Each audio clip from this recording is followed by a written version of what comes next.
রাধে রাধে, শ্রী রাধারানীর ভোজনালয়ে স্বাগতম। আজকে তোমাদের সাথে কাঁকরোলের একটা অন্য রকমের রেসিপি শেয়ার করে নেব। যে কোনো নিরামিষ দিনে তোমরা এই রেসিপিটা করে ফেলতে পারো। শেষ অবধি দেখতে থাকো, আর ভালো লাগলে লাইক, শেয়ার আর চ্যানেলটি সাবস্ক্রাইব করে পাশে থেকো। প্রথমেই কাঁকরোলগুলোকে দু টুকরো করে নিয়েছি আর এক বাটি মতন ছানা নিয়েছি। তারপর কাঁকরোলগুলোকে সিদ্ধ হতে দেব। 80% মতন সিদ্ধ করে নিলে খুব ভালো হয়, তাই অনেকখানি জলের মধ্যে সমস্ত কাঁকরোলগুলো দিয়ে দিচ্ছি। কাঁকরোলের গাগুলো কিন্তু খোসার মতন বাদ দিয়ে দিতে অবশ্যই হবে। ওই কাঁটা কাঁটা যে ব্যাপারটা থাকে সেটা কিন্তু রাখবে না, তাহলে ভালো হবে না। খোসার মতন বাদ দিয়ে দেবে, দিয়ে তারপর এরকম করে দুভাগ করে লম্বা দিকে যেটা হয় সেই লম্বা দিকে দু টুকরো করেছি, গোল দিকে নয়। লম্বা দিকে দু টুকরো করে তারপর অল্প একটু লবণ দিয়ে এখন সিদ্ধ হতে দিয়ে দিচ্ছি। 5 মিনিট গ্যাসের ফ্লেমটা লো টু মিডিয়ামে, মানে মিডিয়াম ফ্লেম রাখলেই হবে, তাহলে খুব ভালোভাবে কাঁকরোলগুলো সিদ্ধ হয়ে যায়। আর একটা মশলা রেডি করব, সেটা হচ্ছে সর্ষে আর পোস্ত। 1.5 চামচ সর্ষে, 1.5 চামচ মতন পোস্ত, সেটা শিলনোড়াতে আমি একদম মিহি করে পেস্ট করব, তাই শিলনোড়া নিয়ে নিয়েছি। এরপরেতে 5 মিনিট পর ঢাকনা খুলে নিচ্ছি আর দেখছি যে কতটা পরিমাণ সিদ্ধ হয়েছে। সমস্ত কাঁকরোলগুলো খুব সুন্দর সিদ্ধ হয়ে গেছে। জল থেকে ছেঁকে তুলে নিয়েছি। আমি সাথে সাথে রেডি করব, তার জন্য ঠান্ডা জল দিয়ে একবার ধুয়ে নিয়ে যতটা আর কি ঠান্ডা হয় তাই জন্য একটু ঠান্ডা জল দিয়ে দিয়েছি, নইলে গরম হাতে তো একটু ছ্যাঁকা লাগবেই। তাই জন্য চামচের সাহায্যে এখন দানার অংশটি বাদ দিয়ে দিচ্ছি। সমস্ত কাঁকরোল থেকেই দানার এই অংশটাকে এবার বাদ দিয়ে দেব। তোমাদের হাতে সময় থাকলে কাঁকরোলগুলোকে ঠান্ডা করে তারপর দানার অংশটা বাদ দিতে পারো, তাতে কোনো রকম অসুবিধা হবে না। কাঁকরোল থেকে সমস্ত দানার অংশটা বাদ দেওয়ার পর কড়ার মধ্যে অল্প একটু সর্ষের তেল দিয়েছি, সেটা গরম হয়ে গেলে দানার যে অংশটা সেটা কড়ার মধ্যে দিয়ে দিচ্ছি। আর দিয়ে দিচ্ছি সেই ছানাটি। আর ছানার সাথে এখন দিয়ে দিচ্ছি 1 চামচ সর্ষে বাটা, 1 চামচ পোস্ত বাটা। গ্যাসের ফ্লেমটা লো হিটে রেখে এখন খুব ভালো করে মিশিয়ে নেব।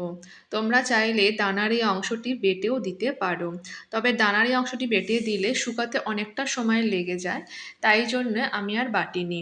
হাতে যদি সময় থাকে তাহলে তোমরা চাইলেই দানার এই অংশটি বেটে তারপর ছানার সাথে মিশিয়ে সর্ষে পোস্ত দিয়ে এইভাবে একটা পুর রেডি করে নিতে পারো। সাথে দিয়ে দিচ্ছি অল্প একটু স্বাদ মতন লবণ আর অল্প একটু হলুদ। সেটা ভালো করে খুব মিশিয়ে নিয়ে এখন রেডি করে নিয়েছি পুরটিকে। পুরটি কিন্তু একটু শুকনো হবে, তবেই নামাবে। একদম জলসা জলসা যে ব্যাপারটা সেটা যেন শুকিয়ে যায়। শুকনো করে পুরটা নামিয়ে নেওয়ার পর অবশ্যই একটা থালার মধ্যে ঠান্ডা হতে দিয়ে দিতে হবে। আর একটা থালায় 2 হাতা পরিমাণ বেসন নিয়েছি, সেই বেসনেতে স্বাদ মতন লবণ, অল্প একটু হলুদ দিয়ে খুব ভালো করে ফেটিয়ে নিচ্ছি। আর এই বেসনের ব্যাটারটি হবে ঘন, একদম জলের মতন পাতলা করলে হবে না, বেশ ঘন রাখতে হবে। এইরকম একটা ঘন ব্যাটার রেডি হয়ে যাওয়ার পর কাঁকরোলের এই সিদ্ধ করে রাখা কাঁকরোলগুলোতে এখন পুরটা দিয়ে দেবো। পুরটা ঠান্ডা হয়ে গেলে দিতে সুবিধাই হয়, তো এখনও অল্প একটু গরম আছে। আমি চামচের সাহায্যে এইভাবে সমস্ত কাঁকরোলগুলিতে পুরটা দিতে থাকবো। হাতে একটু সময় নিয়ে কাঁকরোলের ভেতরে এবার সব পুরগুলো দেওয়া হয়ে গেছে, আর রেডি হয়ে গেছে পুর দেওয়া কাঁকরোলগুলি। এখন এই বেসনের ব্যাটারটির মধ্যে যে দিকটা পুর দিয়েছি সেই দিকটায় বেসনের মধ্যে ডুবিয়ে নিয়ে এখন বেশ খানিকটা সর্ষের তেল গরম করে নিয়েছি কড়ার মধ্যে, আর সেই তেলেতে এইভাবে একদম ডিপ ফ্রাই করে ভেজে নিতে হবে। তোমাদের কাছে কোনো ছড়ানো প্যান থাকলেও তোমরা সেই প্যানেতে, মানে ফ্রাই প্যানগুলোতেও এইভাবে কাঁকরোলগুলোকে ভেজে নিতে পারো, তাহলে অনেকগুলো কাঁকরোল একসাথে ভাজা হয়ে যাবে। সেক্ষেত্রে তেলের পরিমাণটা একটু বেশি রাখতে হবে। এইভাবে এখন কাঁকরোলগুলোকে ভেজে নেব। অবশ্যই কাঁকরোলগুলোকে দুটো পিঠই একদম লালচে লালচে করে ভাজবো। আর গ্যাসের ফ্লেমটা এখন একটু মিডিয়ামে রেখেছি, যাতে খুব তাড়াতাড়ি ভাজা না হয়ে যায়। এখন একটু আস্তে আস্তে এবার ভেজে নেব। আর তেলটা কিন্তু প্রথমেই খুব ভালো করে গরম করে নিয়েছিলাম, তারপর গ্যাসের ফ্লেমটা মিডিয়াম করে রেখেছিলাম। তারপর এইভাবে কাঁকরোলগুলোকে দু পিঠ একদম লালচে লালচে করে কড়মড়ে করে ভেজে নিতে হবে। আমার এই 3টে কাঁকরোলই খুব সুন্দরভাবে এখন ভাজা হয়ে গেছে। তেল থেকে ছেঁকে এখন তুলে নেব। কাঁকরোলটা এই অবস্থাতেও ডাল ভাত দিয়ে খেতে খুব সুন্দর হয়। তোমরা চাইলে ডাল ভাত দিয়ে একবার কাঁকরোলের এইভাবে ট্রাই করে দেখতে পারো। তারপর সমস্ত কাঁকরোলগুলোকে আমি এইভাবে ভেজে নিয়েছি। এখন যেটুকু সর্ষে বাটা আর পোস্ত বাটা ছিল, সেই সর্ষে বাটা আর পোস্ত বাটাটাই একটু তেলের মধ্যে দিয়ে দিয়েছি। অল্প করে তেলের মধ্যে যে যেটুকু তেল পছন্দ করো সে সেটুকু তেলের মধ্যেই এই সর্ষে বাটা আর পোস্ত বাটাটা দিয়ে দিতে পারো।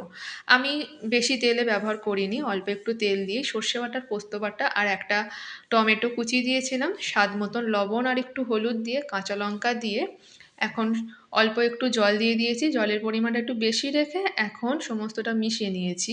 আর মিশিয়ে নেওয়ার পর সমস্ত কাঁকরোলগুলো দিয়ে দিলাম। পুর ভরা এই কাঁকরোলগুলো এখন এই সর্ষে পোস্তর মধ্যে কিছুক্ষণ রান্না হতে দিতে হবে।